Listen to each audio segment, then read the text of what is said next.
Hello YouTube. Well, today I'm in Searsport, Maine at the Penobscot Maritime Museum, and it's a collection of houses and other types of buildings from back in the 19th century. So let's take a look around and see what we can find. So here's a map of Penobscot Bay showing the location of a lot of the shipyards. We're in Searsport, which had 11, and there was a few hundred of them around. Most of them built coastal schooners and barks for the coastal trade, but eventually started building deep water ships for the worldwide trade. So Europeans originally came to Maine looking for gold, and what they did find, not gold, was an area that was rich in sea life, fisheries, the lobster, although at the time lobster was common, was considered just not fit for good people in society. But also in Maine there was granite. Lots of granite. So a lot of quarries up and around Penobscot Bay to be able to ship that granite all over. And it was used in the Brooklyn Bridge and many other famous landmarks.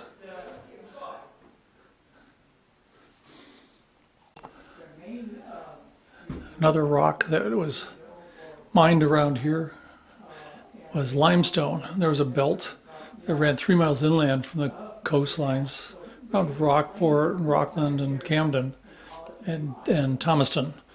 And you take that limestone and put it in a very hot fire, which basically drives all the moisture out of it, and that creates lime, or quicklime, and which is a very much needed product that, and I know back where I'm come from, the cobblestones, the mortar is 1 part lime, or 2 parts lime, 1 part local sand. That's it. It's lasted 150 years or more, and you don't need the Portland cement, which is a whole other process. And in June of 1779, the British landed and built a fort. Word got down to Boston, and they sent a flotilla of ships up here to drive the British out. That expedition failed to drive the British out, and it was only the end of the war that actually saw them leave. Of course, one of the things that enabled them to have all those shipyards was the vast forests, of which there's still a lot of forest up here in Maine. And they would log it out, drag them down to the river, and float them down to the various mills. Of course, eventually, when the steamships came along, they could make these big rafts and tow them. Now, back in 1974, my wife and I came up this general area on our honeymoon and saw a lot. We ran into a museum. I don't know if I'll be able to find it again, but we saw a lot of these half hull shapes. This was a way the boatmasters or the builders, the designers could see what the shape of the hull, that if they made a full one, they could try a float, see how it floated. But with these, you got this one side and a mirror image on the other side.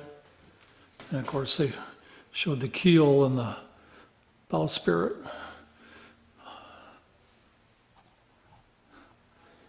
As we saw down in Mystic, I think we might not have seen like the inside and how they built these massive sailing ships. And just some of the tools that would have been needed to build these ships.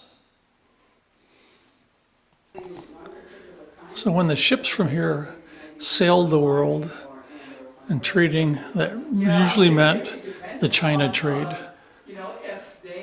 And China being a closed society, you could only land in Canton, I think it was. And they could unload. The crew was not allowed to leave that area. The captains and the quartermasters were allowed to go with their cargo up river about 3 miles, but they were not allowed to leave that warehouse district because the Chinese didn't really want anything, didn't really need anything from outside. Eventually, of course, they did start importing opium, which is what led to the Opium Wars. Basically, they tried to stop it. The British forced them to keep taking the opium. But the trade was sending back silks and very intricate and beautiful ceramics and paintings, and as well as very intricately carved furniture. This cabinet, if you look closely, there's all kinds of birds carved in there and flowers and other kinds of flowers up there, as well as the inlays. It's just beautiful work.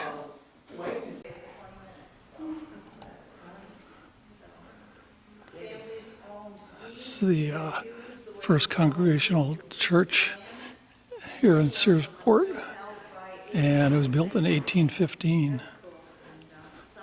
But in 1900, it doubled in size. And one of the unique things about it is the entire inside is stamped tin. So you can see on the walls here, and I don't know if you can make it out, but up on the ceiling, it's all stamped tin. And that is one massive pipe organ. One of the buildings is set up as a education center.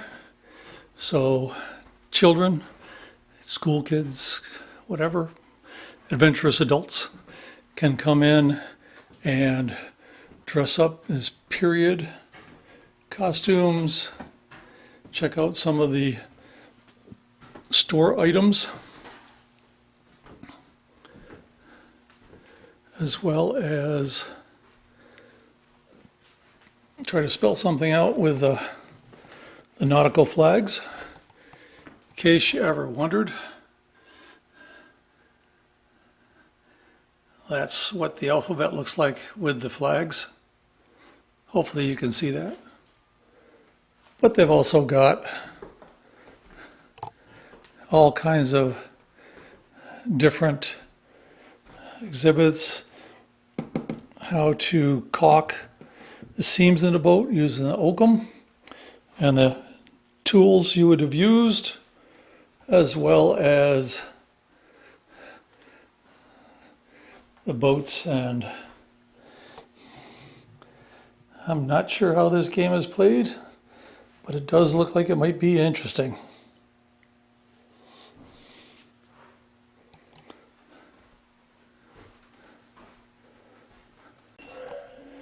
Before the advent of the big fishing vessels, a lot of the fishing was done out of small boats like this.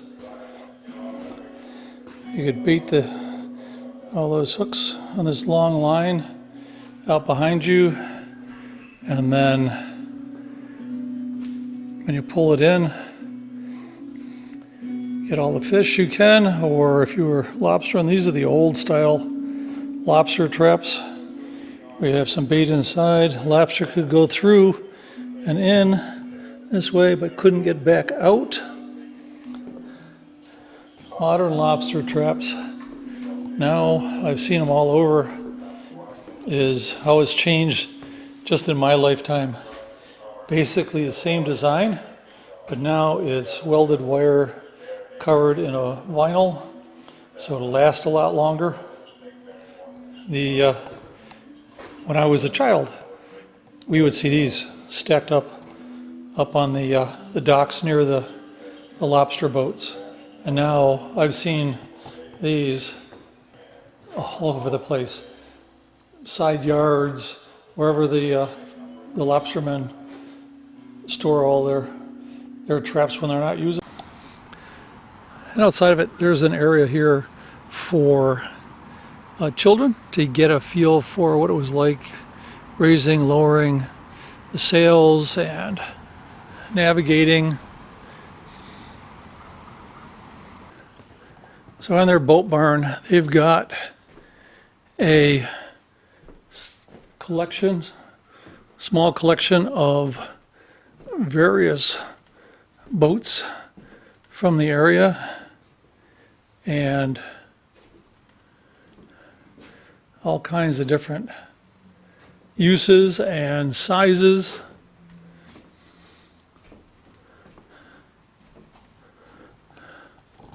And even a couple of early engines.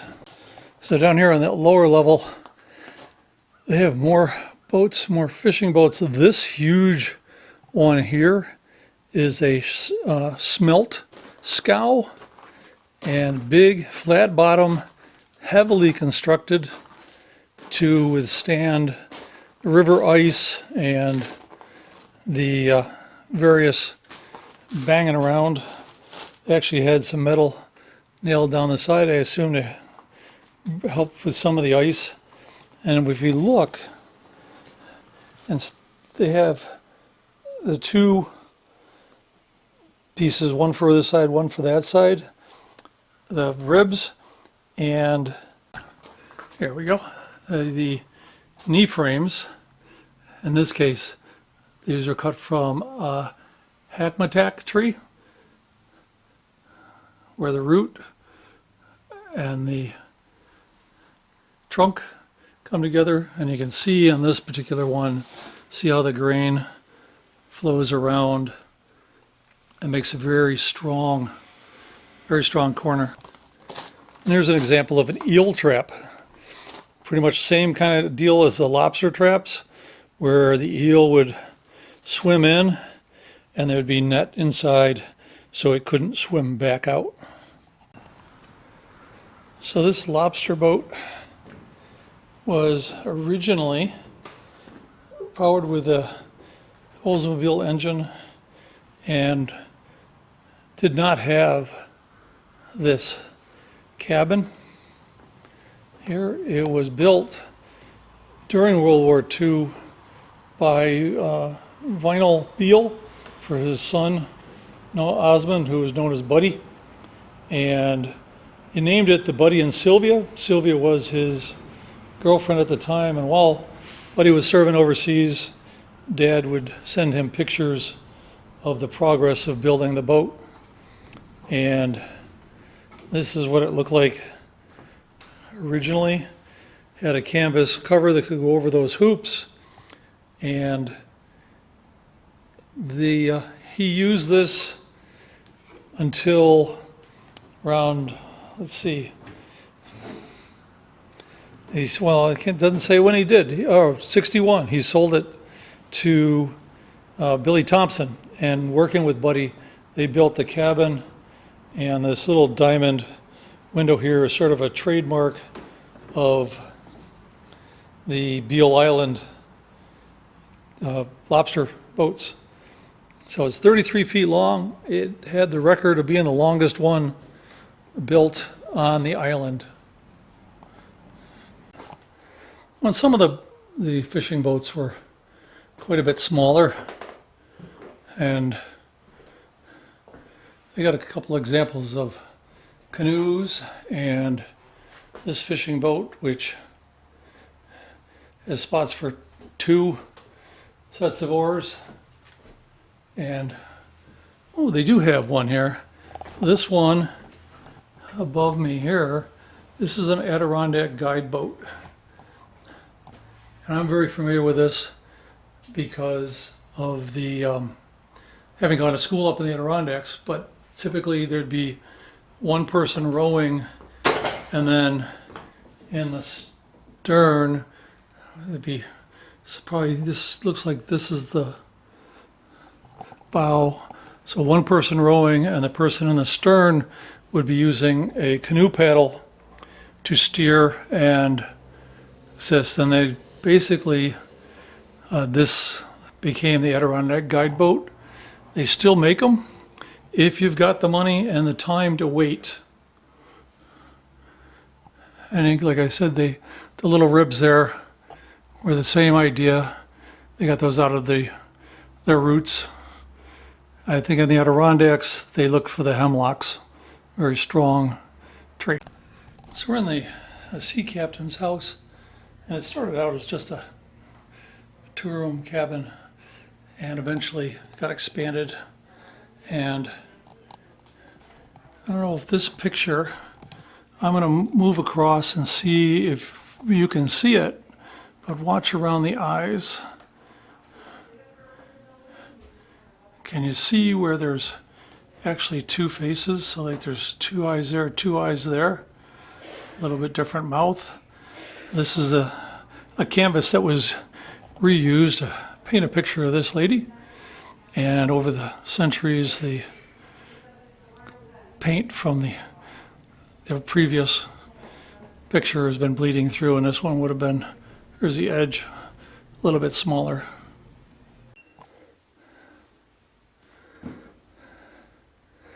Nice dressmaker's dummy.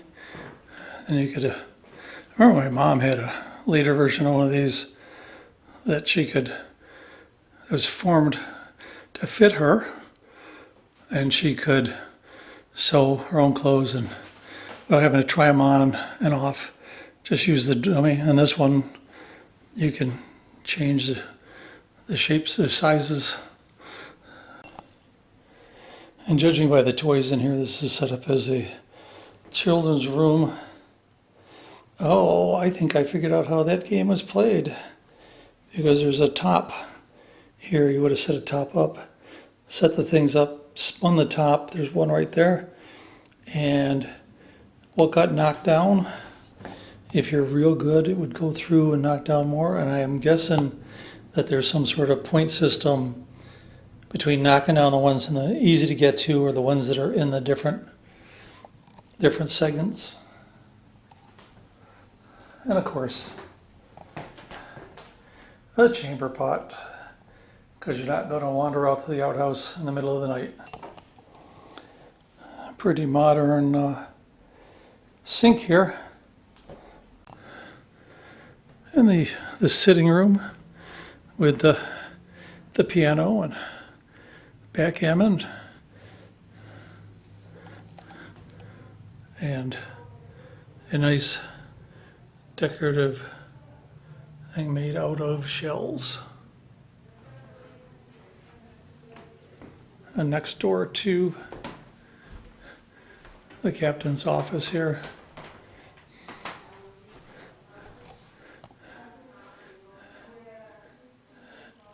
And I like the ships in the bottle, but I also like the pith helmet, and I believe that's a giraffe tail thing, so they must have gone this one from Africa. So a couple of items here in the kitchen that I've never seen before is this one. When you crank it, the knife goes up and down and makes minced meat. And you can put it into this type of thing, the cover, and press down to press the blood out of the meat before you dried it. And the third thing is these larding needles, where you could push it through your meat and put a piece of bacon in there and pull the bacon through. So you're basically putting the marbling into the lean meat. Now some of the wives, at least 72 of the captains from Searsport had their wives at sea. Some, like the one here with the star, she was lost at sea.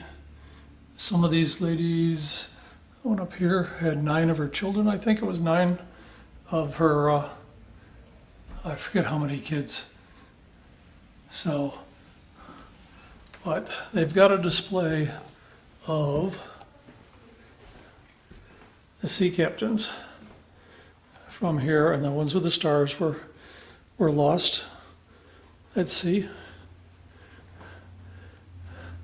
About, I think they figure there's about 500 captains they could trace back here to Searsport, and of them, that they made up about 10%, 10% of the sea captains in the country, and of that, 17% of them were lost at sea. I've always wondered if any of my ancestors went to sea. At least on my dad's side. On my mom's side, my Uncle Tim was in the Navy. Merchant Marine, had 3 ships shot out from underneath him during World War II, but he survived. So one of the things I just learned today is these pictures, like Palermo, Sicily, Venice. If you keep your eyes open, you may find many paintings the same, and what they did was paint the background. So you've got, in this case, Palermo, Sicily in the background. Then ship comes in and you sell them the idea of having their ship sailing in. And if you notice, like the scale is way off. This ship is huge. These other 3-masted ships are tiny and seem to be pretty close. I mean, if you follow the waves, so the scale is off, but the 3 things that you look for in these is an identifiable background. So again, Palermo. The name of the ship is one. The country of the ship, so like that's an American one, and so is this. You see him sitting in a harbor, all the sails wouldn't be up, and the waves, if some of these that you'll see the different ships sailing in different directions with the waves, are just, everything's just wrong. It's something to look for. Well, with the visiting the sea captain's house here, I think we'll say goodbye to Searsport and get back on the road, see what I find. See you later.